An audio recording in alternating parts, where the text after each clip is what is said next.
اعوذ باللہ من الشیطان الرجیم بسم اللہ الرحمن الرحیم رب المشرقین و رب المغربین، وہ رب ہے مشرقوں کا بھی، دونوں مشرقوں کا اور دونوں مغربوں کا۔ یہ تسنیہ کی جو مناسبت سے یہاں پر مشرقین و مغربین کا، کہیں مشارق والمغارب ہے، رب المشارق والمغارب، کہیں مشرق و مغرب ہے، اور یہ سب ٹھیک ہے۔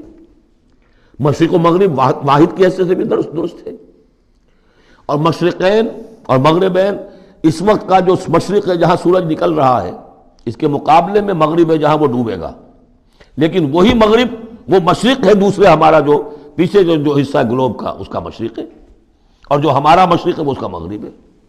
تو دو مشرق دو مغرب۔ پھر یہ کہ ہر نقطہ جو ہے زمین پر وہ مشرق بھی ہے مغرب بھی ہے، کسی نہ کسی وقت وہاں پر سورج جو ہے طلوع ہو رہا ہے، کبھی وہاں پر غروب ہو رہا ہے، تو مشارق والمغارب۔ لیکن یہاں پر تسنیہ کی مناسبت سے رب المشرقین و رب المغربین، دونوں مشرقوں کا رب مالک اور دونوں مغربوں کا۔ فَبِأَيِّ آلَاءِ رَبِّكُمَا تُكَذِّبَانِ مَرَجَ الْبَحْرَيْنِ يَلْتَقِيَانِ، اس نے چلا دیے دو دریا جو آپس میں ملے ہوئے بھی ہیں، بَيْنَهُمَا بَرْزَخٌ لَا يَبْغِيَانِ، لیکن ان کے مابین ایک ایسا پردہ حائل ہے کہ وہ ایک دوسرے میں گھستے نہیں ہیں، داخل نہیں ہوتے، اپنی حد کے اندر رہتے ہیں۔ یہ ہیں گرم روئیں چلتی ہیں ٹھنڈے پانی کے سمندر میں، یا جیسے کہ کابل پر نظر آتا ہے دو دریا چل رہے ہیں، دریائے سندھ کا پانی علیحدہ نظر آ رہا ہے اور دریائے کابل کا علیحدہ نظر آ رہا ہے، اور یہ اٹک پر نظر آتا ہے، اور کافی دور تک پھر یہ علیحدہ علیحدہ چلتے نظر آتے ہیں۔ فَبِأَيِّ آلَاءِ رَبِّكُمَا تُكَذِّبَانِ يَخْرُجُ مِنْهُمَا اللُّؤْلُؤُ وَالْمَرْجَانُ، اور ان دونوں سے نکلتے ہیں موتی بھی اور مونگے بھی۔ فَبِأَيِّ آلَاءِ رَبِّكُمَا تُكَذِّبَانِ وَلَهُ الْجَوَارِ الْمُنشَآتُ فِي الْبَحْرِ كَالْأَعْلَامِ، اور اس کے لیے ہی ہیں، اللہ ہی کی ملکیت ہے وہ پہاڑ جیسے جہاز، جوار المنشآت جو اونچے کھڑے رہتے ہیں اور سمندر میں ایسے ہوتے ہیں جیسے پہاڑ۔ پچھلے زمانے میں بھی تو اگرچہ بادبانی ہوتے تھے، لیکن جب بادبان کھل جاتے تھے تو بڑی اونچی جو ہے بادبان ہوتے تھے ان کے، پہاڑ کی طرح، پہاڑیاں چھوٹی چھوٹی۔ اور آج جو کچھ چلتے ہیں بڑے بڑے جہاز، ان کو جو دیکھیں تو واقعی تو وہ پہاڑ ہوتے ہیں سمندر میں۔ فَبِأَيِّ آلَاءِ رَبِّكُمَا تُكَذِّبَانِ كُلُّ مَنْ عَلَيْهَا فَانٍ۔ اب یہ جو یہاں آئی ہیں اب تک آیات، اللہ کی صنائی، اللہ کی قدرت نوٹ کریں گے جب ہم سورہ واقعہ پڑھیں گے۔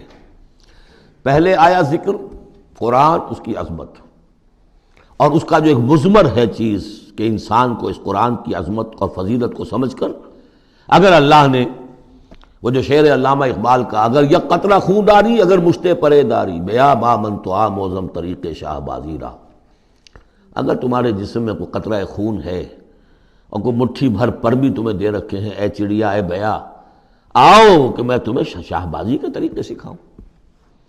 اسی طریقے سے اگر تمہیں بولنے کی صلاحیت دی ہے اللہ نے، تو اس کا مصرف کیا ہے؟ خیرکم من تعلم القرآن وعلمہ، سمجھنے کی صلاحیت دی ہے قرآن سمجھو، بیان کرنے کی صلاحیت دی ہے بیان کرو قرآن کو۔ پھر یہ کہ اللہ تعالیٰ کی تخلیقی قوت، اس کا تذکرہ ہوا۔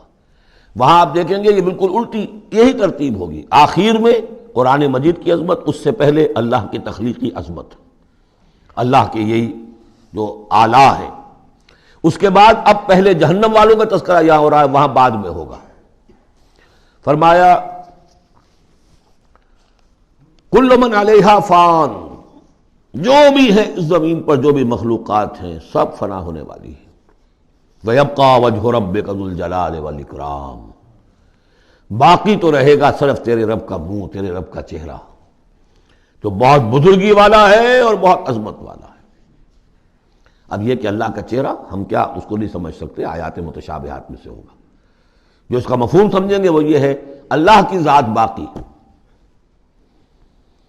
سب چیز اللہ تعالیٰ کے سوا سب فانی، پوٹینشلی سب فانی ہے، اپنے طور پر سب کسی کا وجود جو ہے اپنے بل پر قائم نہیں ہے۔ اللہ جب تک قائم رکھے تو در حقیقت وہ خود اپنے بل پر قائم نہیں ہے، وہ تو اللہ تعالیٰ نے ان کو قائم رکھا ہوا ہے۔ کل من علیہا فان، اللہ باقی من کل فان، اللہ ہی باقی ہے، باقی تمام فانی ہے۔ وَيَبْقَى وَجْهُ رَبِّكَ ذُو الْجَلَالِ وَالْإِكْرَامِ فَبِأَيِّ آلَاءِ رَبِّكُمَا تُكَذِّبَانِ يَسْأَلُهُ مَنْ فِي السَّمَاوَاتِ وَالْأَرْضِ، جو بھی ہے آسمان اور زمین میں وہ سب اس کے در کے سوالی ہیں، اسی سے مانگ رہے ہیں۔ وجود بھی ملا ہے اسی سے، حیات کسی کے پاس ہے دی ہوئی ہے اسی کی، کوئی صلاحیت ہے تو دی ہوئی ہے اسی کی، کوئی ذہانت ہے تو دی ہوئی ہے اسی کی، روز کا رزق جو آ رہا ہے اسی کا عطا کرنا، ہر ایک سائل ہے۔ جو سورہ محمد میں ہم نے پڑھا کہ تم سب فقراء ہو واللہ هو الغنی وانتم الفقراء، تم سب کے سب محتاج ہو، تمہارا وجود مستعار، تمہاری حیات مستعار، تمہیں علم جو دیا اس نے دیا جتنا دیا، ولا یحیطون بشیء من علمہ الا بما شاء، تو تمہاری کیفیت یہ ہے۔ یسألہ من فی السماوات والارض، اسی سے مانگتا ہے جو بھی ہے آسمانوں میں اور زمین میں۔ کل یوم ہوا فی شان، وہ ہر دن ایک شغل میں ہے، اس کی ایک مصروفیت ہے، یا میرے نزدیک اشارہ ہے اسی بات کی طرف، یدبر الامر من السماء الی الارض ثم یعرج الیہ فی یوم کان مقدارہ الف سنۃ مما تعدون۔ تدبیر امر ہے، ایک دن کی تدبیر وہ کرتا ہے، کیا کچھ اگرچہ وہ ایک دن اس کا 1000 سال کا ہے، اس میں کیا کیا ہونا ہے، کس طرح سے ہونا ہے، پھر وہ احکام کی تنفیذ ہوتی ہے، پھر اس کی رپورٹ ہے، اس کو واپس جاتی ہے۔ تو کل یوم ہوا فی شان، وہ کوئی ایک یوں سمجھیے کہ کوئی اسٹیٹک کوئی حقیقت نہیں ہے، خود اس کی مصروفیات، کل یوم ہوا فی شان، نئی شان کے ساتھ اس کا ظہور ہوتا ہے۔